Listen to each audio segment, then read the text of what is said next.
योगस्थ कुरु कर्माणि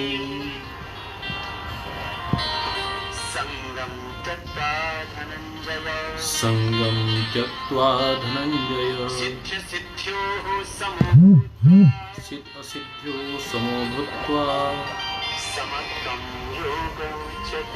समत्वं योग उच्यते समत्वं योग उच्यते।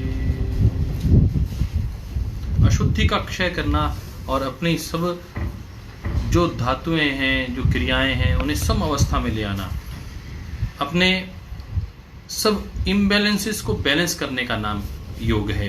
तो हम इस अवधारणा को आगे बढ़ाते हैं और इस अवधारणा को आगे बढ़ाते हुए आपके साथ कुछ चर्चाएं हम अग्रसर करते हैं। और वह चर्चाएं कल हमने जो की थी उस चर्चा के विषय में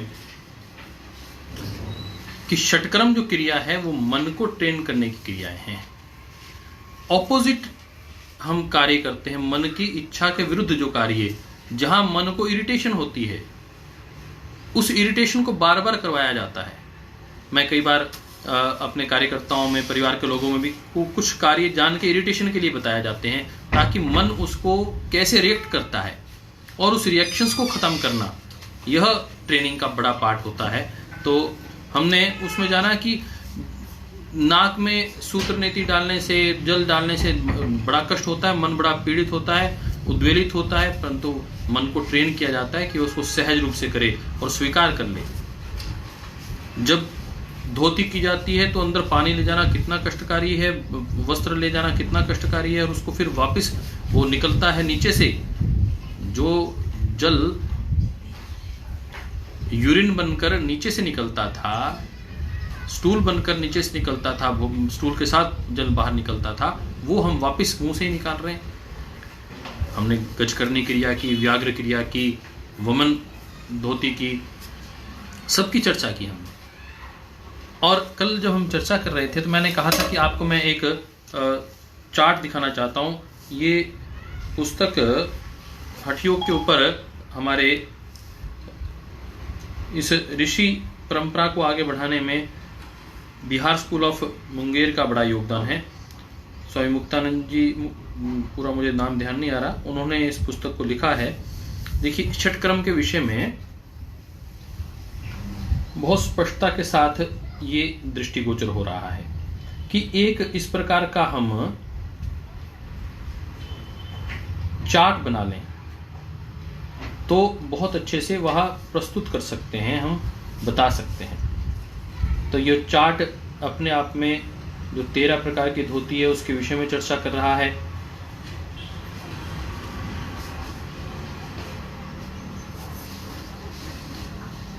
और चर्चा कर रहा है इस जल वस्ती, स्थूल वस्ती नीति के विषय में।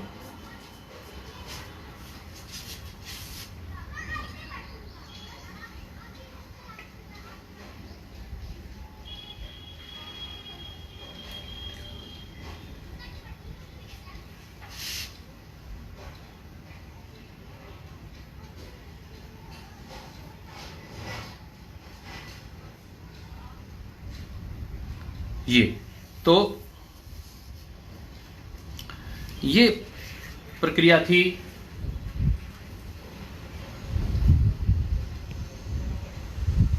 धोती की।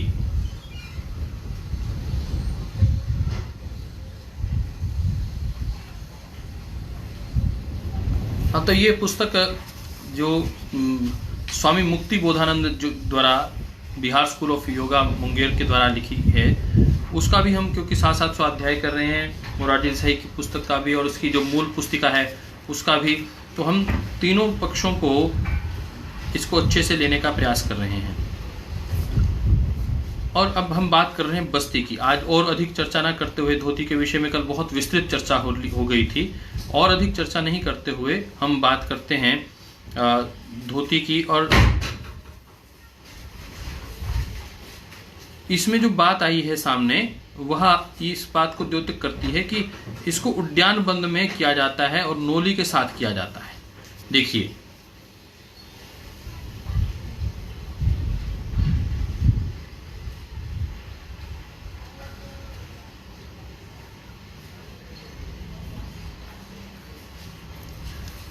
तो इस प्रकार बैठकर इसमें जो प्रक्रिया बताई है वो स्थूल बस्ती और जल बस्ती को लेकर चर्चा आई है। हम इसको बाद में बाकी चीजें लेंगे। इसमें कहते हैं कि जो श्लोक है उस श्लोक में तो जल बस्ती के ही विषय में विशेष रूप से बताया गया है और स्थूल बस्ती के विषय में चर्चा नहीं की गई है, परंतु हम आइए पहले श्लोक को पढ़ लेते हैं कि श्लोक क्या कहता है।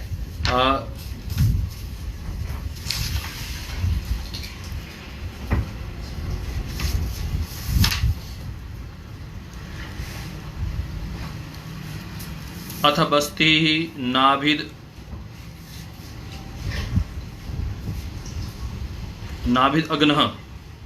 अग्नः मतलब कि नेवल डीप जले पायु नयस्ते नालो उत्कट आसनः आधार अकुंचनम कुर्यात् क्षालनम बस्ती कर्मम ततः। कह रहे हैं कि नाभिद अग्नि नेवल डीप जले पानी में उसको डुबोकर पायु अर्थात एनस को नयस्ते उसमें इंसर्ट करना है नाला एक ट्यूब इन उत्कट आसना अडॉप्टिंग उत्कट आसना आधारा मूलाधार एनल रीजन अकुंचनम उसका मूलाधार का अकुंचन और प्रसारण करते हुए कुर्यात should be done are practised क्षालनम उसको क्लींजिंग करना है बस्ती क्रम तथा इसे ही बस्ती क्रम कहा गया है। Inserting A tube into anus and adopting उत्कट आसना in navel deep water, then contraction of anal region should be practiced and washing in this way is the cleansing process is called बस्ती।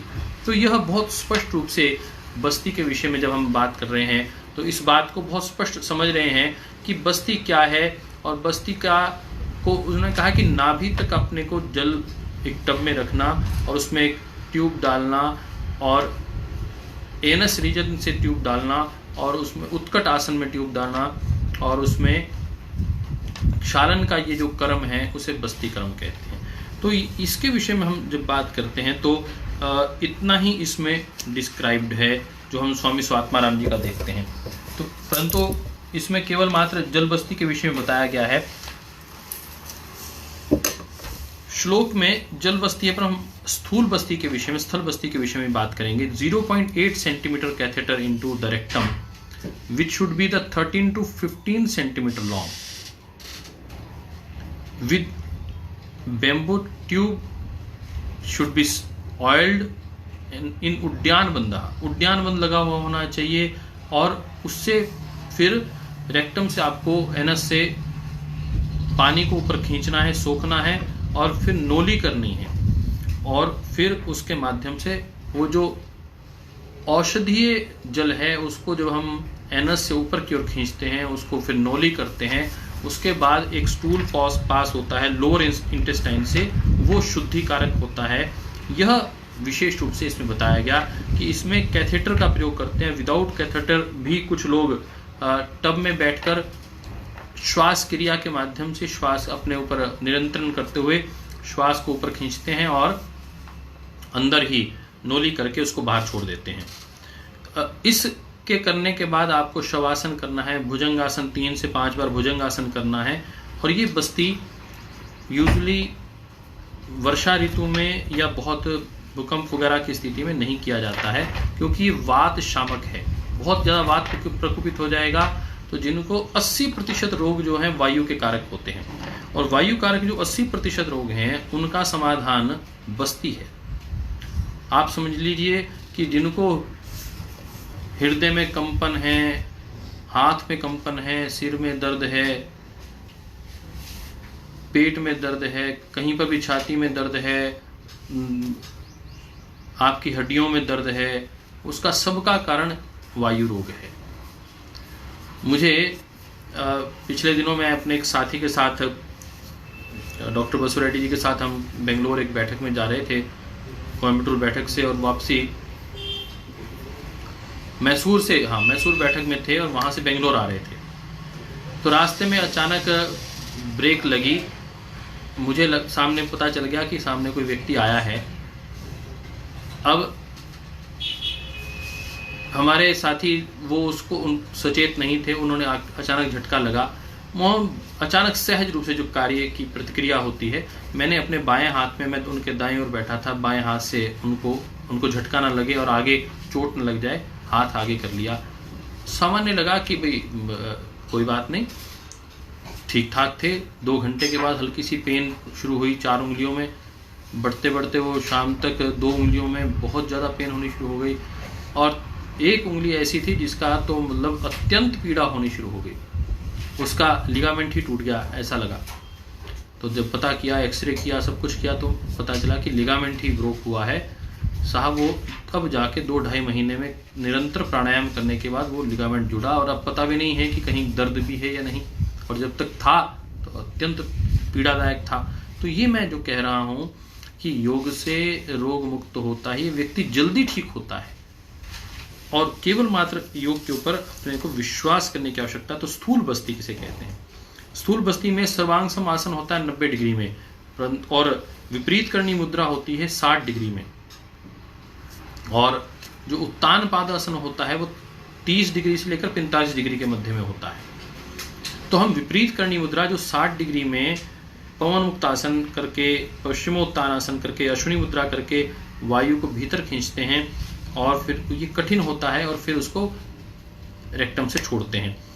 तो बस्ती के उपरांत 72 मिनट तक कहा जाता है कि लगभग 1.5 घंटे तक भोजन नहीं करना चाहिए।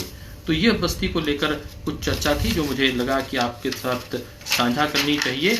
और इसमें एनलार्जमेंट ऑफ ग्लैंड उसमें हाईली इफेक्टिव है, जिसमें स्प्लीन है, उसमें बहुत महत्वपूर्ण ये 27वां श्लोक उसके विषय में बताया गया है, हम उसकी चर्चा करेंगे।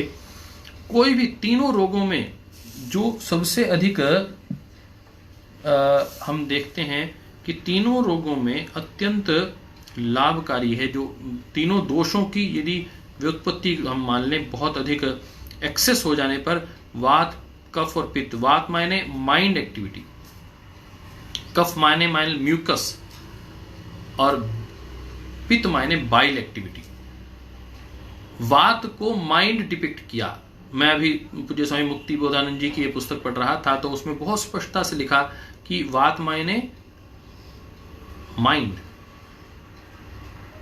और पित्त मायने बाइल, और कफ मायने म्यूकस। इसकी जो एक्सेस अवस्था है, इम्बैलेंस है, कम होना या ज्यादा हो जाना, यह हानिकारक है। उसको समावस्था में करने में बस्ती अत्यंत लाभकारी है। इसलिए षटकर्म की क्रियाएं, यदि आप योगाग्राम यहाँ पर परम श्रद्धेय स्वामी जी श्रद्धेय आचार्य श्री ने इसका निर्माण किया है, उसके विषय में आप सब लोग जानते हैं। आप यदि उसमें आए तो मुझे लगता है आपके काफ़ी रोगों का इलाज, जिसको आप समझते हैं कि अरे ये तो मुझे एक युवा साथी मुझे मिले, और एक बार तो यदि मैं ये बात रखूं कि हृदय में धड़कन बढ़ गई, चेस्ट में हल्की सी पेन होने लगी, लगा कि हृदय रोग हो गया है, तो बहुत बड़ी ब्लॉकेज हो गई है। तो उसको चेक करवाया, पीजीआई चंडीगढ़ में 256 स्लाइड्स की एक स्कैन थी। चेक करवाने के बाद पता चला 40-45 वर्ष की आयु के व्यक्ति को आजकल होने ही लग गया है, जिनकी टेंडेंसी हो, पारिवारिक जेनेटिक कोई रीज़न हो, डायबिटीज़ हो, हार्ट की समस्या हो, तो उसको क्रॉस चेक करवा लेना चाहिए। तो मैं इसके विषय में आपके साथ चर्चा कर रहा था कि यह जो प्रक्रिया है, इस प्रक्रिया में व्यक्ति के मन में एक भय, संशय पैदा हो जाता है। जब चेक करवाया तो बिल्कुल ठीक, तो ध्यान में आया, उन्होंने डॉक्टर ने कहा कि देखिए 25 से 30, 35, 40 साल तक के व्यक्ति में बहुत कम ऐसा होता है ब्लॉकेज की समस्या होती है। इसमें 90% जो हार्ट की समस्या होती है वो स्ट्रेस के कारण होती है, स्ट्रेन के कारण होती है, वायु रोग के कारण होती है, मनोरोग के कारण होती है। आज भी ये माना जाता है कि पहले मैंने कहा कि रोगों का मूल कारण पहले शरीर को माना जाता था, परंतु अब रोगों का मूल कारण साइकोसोमेटिक डिजीजेस को माना जाता है, मनोरोगों को माना जाता है। 80% जो रोग हैं वो मनोरोग के कारण हैं। तो आज हम उसकी चर्चा करेंगे। जो ज्ञान इंद्रियां हैं, ऑर्गन्स ऑफ नॉलेज, कर्म इंद्रियां जो ऑर्गन्स ऑफ एक्शन हैं, उनकी सेंसिटिविटी, परसेप्शन और कीननेस बढ़ जाती है। षटकर्म से पंचकोश प्रभावित होते हैं। शीत ऑफ अन्नमय कोश, अन्नमय कोश, प्राणमय कोश, मनोमय कोश, विज्ञानमय कोश और आनंदमय कोश, ये पांचों आपस में जुड़े हुए हैं। और आनंदमय कोश का ही विस्तार है विज्ञानमय कोश, मनोमय कोश, प्राणमय कोश, अन्नमय कोश।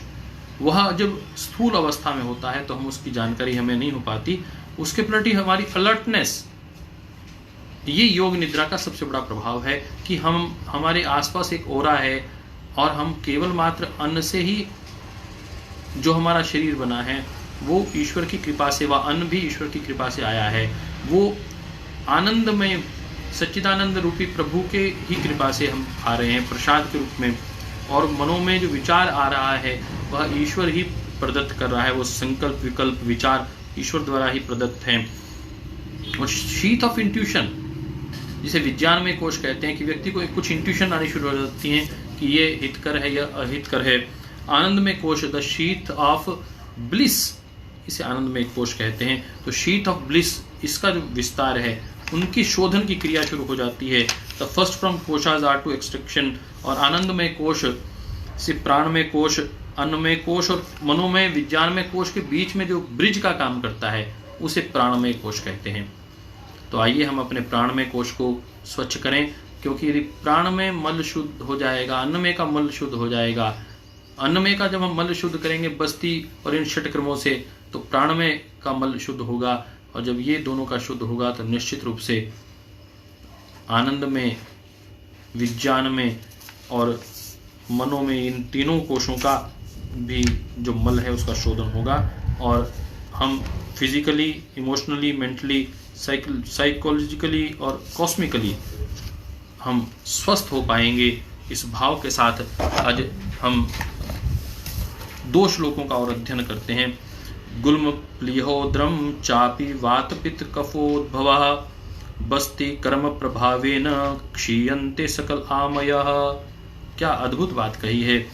गुल्म प्लिहो औद्रम चापि वात पित्त कफोद्भवः, जो वात पित्त और कफ के अधिक होने से गुल्म हो गया था, प्लीहा हो गई थी, स्प्लीन एनलार्जमेंट हो गई थी, ग्लैंड्स बढ़ गई थी, ग्लैंड की सिक्रीशन बढ़ गई थी, तो उनकी पूर्णतः रोग मुक्ति हो जाती है इस बस्ती क्रम से। बस्ती कर्म प्रभावेन क्षीयन्ते सकल आमयः। क्या 80% रोग वायु के कारण होते हैं, और सकल आमया, ये तो डिपिक्ट कह रहे हैं कि 100% आपके सारे के सारे रोगों का निवारण इस बस्ती से हो सकता है। तो आप बस्ती को ठीक से समझ लेंगे तो आपके रोगों का निवारण तो होगा ही। आप अपने परिवार में जो बुजुर्ग हैं, परिवार में जो युवा हैं, उनके रोगों को भी आप रोग मुक्त कर पाएंगे। और यह अपने आप में योग की अद्भुत क्रियाएं हैं जो ऋषियों ने अनुभूत करके हमें प्रदान की हैं। Practice of cleansing process known as बस्ती result in diminishing of diseases pertaining to glands, spleen, abdomen and so also diseases arising due to imbalance of vata, pitta and kapha get cured। तो इसमें बहुत स्पष्ट कहा है कि तीनों दोष इससे ठीक होते हैं। वात तो मुख्य रूप से ठीक होता ही है बस्ती से। धातु इंद्रियात कर्ण प्रसादम ददेश्च कांतिम दहन प्रदीप्तम अशेष दोषो उपचयम निहन्याद अभ्यम उस्मानम जलबस्ति कर्म। धातु इंद्रियांतः अंतःकरण प्रसादम, धातु इंद्रिया अंतःकरण प्रसादम, धातुएं, इंद्रियां और अंतःकरण कांति में हो जाता है। प्रसादनम, the regular practice of cleansing process known as जलबस्ती बेस्टोज वेलबींग ऑफ धातु, sense organs and internal organ. मन, चित्त, अहंकार, ये सब प्रसन्न अवस्था में आ जाते हैं जब हम बस्ती क्रम करते हैं। जल बस्ती के विषय में बात कही। अशेष दोषो उपचयम निहन्यात अभ्यासमानम, निहन्यात अभ्यासमानम।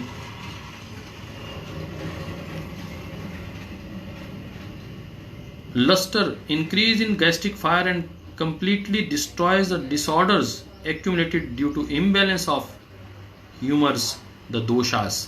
अशेष दोषः उपचयम, जितने भी दोष हैं उन सब का समाधान। निहन्यात, निहन्यात मतलब उसको डिस्ट्रॉय कर देता है, डिस्ट्रॉयज। अभ्यासमानम, रेगुलर प्रैक्टिस, अभ्यासमानम, इस बात को ध्यान में रखेंगे। अभ्यासमानम जलबस्ती कर्म, जिसको निरंतर अभ्यास हो जाए जल बस्ती क्रम करने का, तो वह धातुओं को, इंद्रियों को, अंतःकरण को प्रसन्न कर देता है। और ददेश्च कांति दहनम प्रदीप्तम, तो आपकी जो नेवल फायर है उसको तो बढ़ा ही देता है, कांति को भी बढ़ा देता है। तो आज के इस प्रसंग को हम, क्योंकि 25 मिनट का जो मेरा सत्र था वो लगभग पूरा हो गया, परंतु उसमें मुझे विशेष एक बात बतानी है।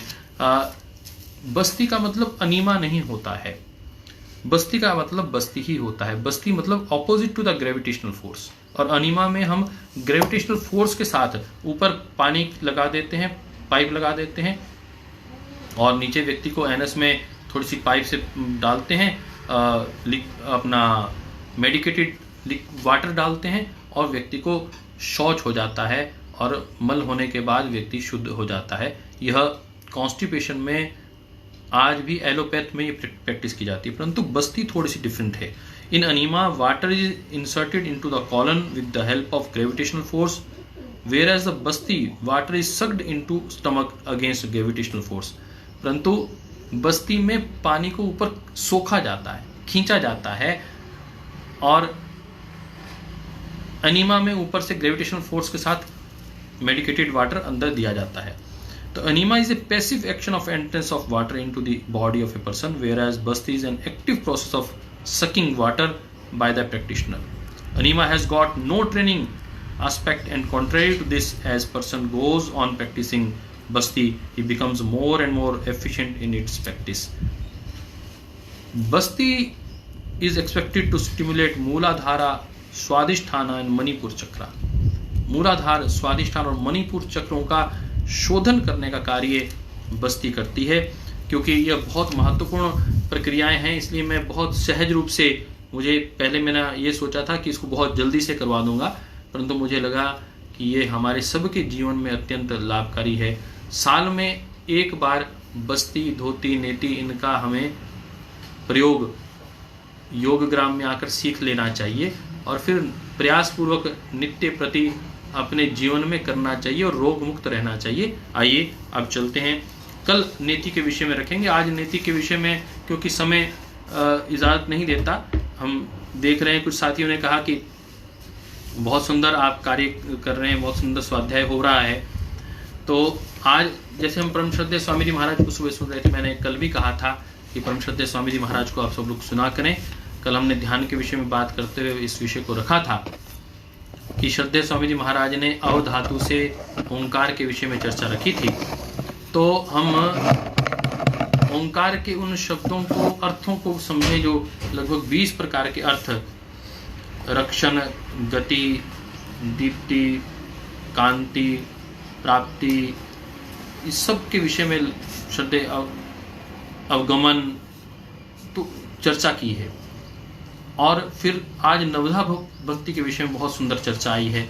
तो मेरा आप सबसे निवेदन है, जो भी आज साधक देख रहे हैं, कल का और श्रद्धेय स्वामी जी महाराज का आज का ध्यान आप देख लें, और मुझे नहीं लगता फिर आप उसके बाद कभी मिस कर पाएंगे। आइए उस ध्यान की प्रक्रिया को हम सीखें और अपने जीवन में अपनाएं, और शोधन के साथ शरीर और मन को शोधन ही नहीं, उस परमात्मा के साथ मिलन में अपने आप को अग्रसर करें। डॉक्टर ज्योति आज आपके विषय में तैयार करके आई हैं, क्योंकि कल से हम इस बात को कह रहे थे कि त्रिदोष होते हैं। उन तीनों दोषों के विषय में जो मैं अभी बात कर रहा था कि धोती और बस्ती में किस प्रकार उनका शोधन होता है शरीर से, उसको आगे स्वर दे रही हैं डॉक्टर ज्योति।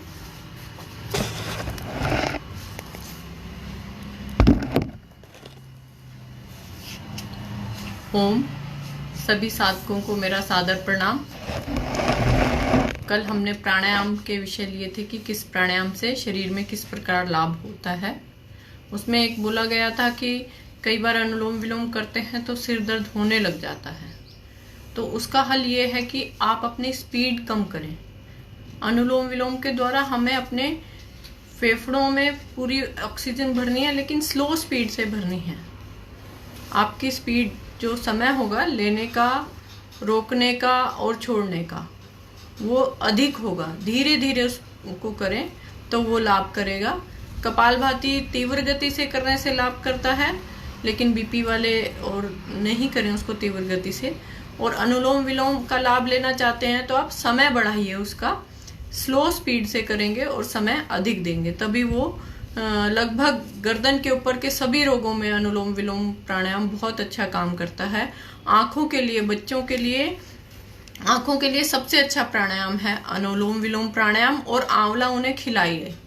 ये दो ही चीजें हैं जो आंखों में लाभ करेंगी। कोई आई ड्रॉप, कोई कुछ भी लाभ नहीं करेगा इसमें। सिर्फ ये दो चीजें लाभ करती हैं कि आप अनुलोम विलोम प्राणायाम करवाएं बच्चों को, और उससे बुद्धि भी तीव्र होती है। लेकिन आंखों की समस्या आजकल देख रहे हैं, स्क्रीन ज्यादा देखते हैं बच्चे तो ज्यादा होती है, तो उसमें आंवला उन्हें खिलाएं किसी भी रूप में और अनुलोम विलोम करें।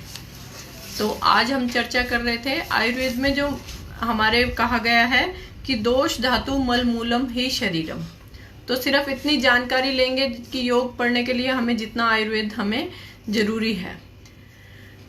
दोष धातु मल मूलम ही शरीरम। और एक हम पढ़ते हैं कि सम दोष सम अग्नि सम धातु मल क्रिया पर्सन आत्म इंद्रिया मना स्वस्थ इति अभिधीयते। स्वस्थ है किसी को कहते हैं सम दोष सम अग्नि। पहले सम दोष ही ले लेते हैं कि दोष जो है वो हमारे सम अवस्था में रहने चाहिए।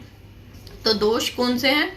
शारीरिक दोष होते हैं और मानसिक दोष होते हैं। वात पित्त कफ 3 प्रकार के शारीरिक दोष माने गए हैं और सत्व रज तम 3 प्रकार के मानसिक दोष माने गए हैं। सत्व में कोई दोष नहीं होता तो मानसिक 2 ही मान लेते हैं, रज और तम। और जो वात पित्त कफ है ये 3 प्रकार के दोष माने गए हैं। अब इसमें देखा जाए कि वात जो होता है, वात सबसे प्रबल माना गया है। डॉक्टर साहब आपको कई बार बता चुके कि वात से ही गति होती है। शरीर में जितनी भी गतियां हो रही हैं, हाथ हिला रहे हैं, पलकें झपका रहे हैं, बोल रहे हैं, हार्ट बीट हो रही है, ब्लड सर्कुलेशन हो रहा है, जो भी गति हो रही है वो वात के कारण हो रही है। जितना भी सर्कुलेशन, जितनी भी मैसेज आ रहे हैं, नाड़ी तंत्र है, नर्वस सिस्टम है, नर्व्स हैं, ये सब वात के कारण काम कर रही हैं। तो वायु जो है वो पित्त और कफ भी वात के कारण ही काम कर पाते हैं, क्योंकि पित्त और कफ अपने आप किसी स्थान पर जा नहीं सकते जब तक उनको वात नहीं ले जाएगा। तो वात जो है उसको प्रभु भी कहा गया है, सबसे मेन दोष माना गया है, उसको प्रभु भी कहा गया है, इतना मेन है। और वात का क्या गुण होता है? वो सूक्ष्म से सूक्ष्म जगह पर भी वायु चली जाती है, छोटे से छेद में भी चली जाती है। तो हर शरीर के हर सूक्ष्म स्रोत में वो चली जाती है, इसलिए वात जो है वो विशेष है। पित्त और कफ को भी वही लेके जाती है, इसलिए वात विशेष है। वात जो है हमें प्राण वायु प्राण प्रदान करती है, तो इसलिए वात विशेष है। वात जो है वो पित्त को कफ की जगह पर ले जाकर उससे भी रोग करवा सकती है। चाहे मात्रा सम होगी, पित्त अपनी जगह पर सही मात्रा में है, लेकिन वात बढ़ गई तो उसने पित्त को आगे धकेल दिया, कफ वाली जगह पर ले गई तो वहां पर रोग उत्पन्न कर देगी। तो इसलिए वात जो है वो शक्तिशाली है और वात को मुख्य दोष माना गया है जो पित्त और कफ को कंट्रोल करती है। और वात के रोग भी कितने हैं? 80 प्रकार के रोग माने गए हैं। जो सबसे ज्यादा रोग माने गए हैं वो वात के माने गए हैं। और वात का हम देख लेते हैं शरीर में स्थान क्या है। जो वात का स्थान होता है वो पक्वाशय, नाभि से नीचे होता है। पक्वाशय, वस्ती, टांगों में, सख्ती में, जंघा में, ये सारा जो स्थान है ये वात का माना गया है। शरीर के अनुसार देखें तो कफ का स्थान जो है वो हमारे सिर से लेकर गर्दन, ग्रीवा, उरस स्थान, छाती में, हृदय स्थान, यहाँ तक माना गया है मेनली कफ का स्थान। कफ के रोग जो होते हैं वो यहाँ तक जो रोग होते हैं उन्हें कफज रोग लगभग कहा जाता है। और जो छाती से नीचे पेट के जो रोग हैं, सभी पेट का जो स्थान है, आमाशय का, ये सभी इंटेस्टाइन से पहले, लार्ज इंटेस्टाइन से पहले, पक्वाशय से पहले, ये सभी पित्त का स्थान माना गया है। तो ऊपर का स्थान जो है ऊर्ध्व जत्रुगत बोलते हैं उसको, वो कफ का स्थान है। और मध्य स्थान जो नाभि के आसपास है वो पित्त का स्थान है। और जो उससे नीचे का स्थान है वो वात का स्थान है। और मेन इसके क्या करते हैं हम जो बाल्यावस्था में, इसी तरह अवस्थाओं में भी होता है। जो बाल्यावस्था में होता है वो ज्यादातर कफज रोग होते हैं। कफ जो होता है उस टाइम पे कफ दोष प्रधान होता है, और जो युवावस्था में होते हैं वो पित्त दोष प्रधान की अवस्था होती है, उसमें पित्त रोग ज्यादा होते हैं। और जो वृद्धावस्था होती है उसमें वात रोग ज्यादा होते हैं। इसीलिए वृद्धावस्था में कहते हैं कि हमने तो जी घर में राजमा बने थे, सबने खाए, लेकिन दिक्कत हमें हुई, क्योंकि आपका वात पहले से ही प्रकोपित है और वात और बढ़ गया उससे। तो इसलिए वात रोग जो है वो वृद्धावस्था में ज्यादा होते हैं। और जो वात है वो वात पित्त कफ तीनों दोष 5 प्रकार के होते हैं। एक जनरल सी इंट्रोडक्शन आपको कल दी जाएगी। वात भी 5 प्रकार का, पित्त भी 5 प्रकार का और कफ भी 5 प्रकार का है।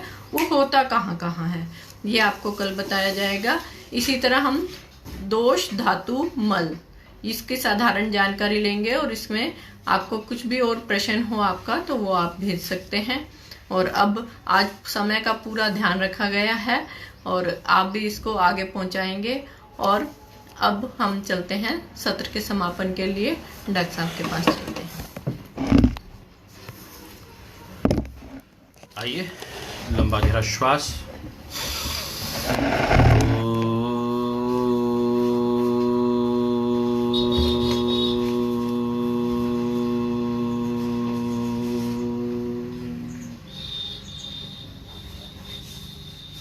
समष्टि के उत्थान के लिए, सबके स्वास्थ्य के लिए ईश्वर से प्रार्थना। मौन।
सर्वे भवन्तु सुखिनः, सर्वे सन्तु निरामया, सर्वे भद्राणि पश्यन्तु, मा कश्चित् दुःखभाग् भवेत्। तेरा मंगल मेरा मंगल, सबका मंगल होए रे, सबका मंगल होए रे। सभी सुधी श्रोताओं को, योग साधकों को, मित्रों को मेरा बहुत प्रणाम। आप सदैव स्वस्थ रहें, आपके परिवार में सदैव मंगल हो, ऐसी प्रभु से प्रार्थना करते हुए आपसे विदा लेते हैं। आप सब लोग कमेंट भी करते हैं, शेयर भी करते हैं। आज 100 से अधिक नए साधक श्रोता जुड़े हैं, उनसे भी निवेदन कि वह शेयर और कमेंट करें। और श्रद्धेय स्वामी जी महाराज के 2 आस्था के जो ट्वीट और फेसबुक पे आते हैं मैटर, ध्यान योग का और योग का, और एक इंडिया टीवी का, उसको निश्चित रूप से देखें और आप भी उसको रीट्वीट और लाइक, शेयर, कमेंट करें। इस भाव के साथ आइए, आप मुझसे भी जुड़े रह सकते हैं जयदीप आर्या फेसबुक पर और ट्विटर पर स्वाभिमानी 1 के नाम से। आज के लिए इतना ही, कल फिर मिलेंगे 11 बजे। ओम।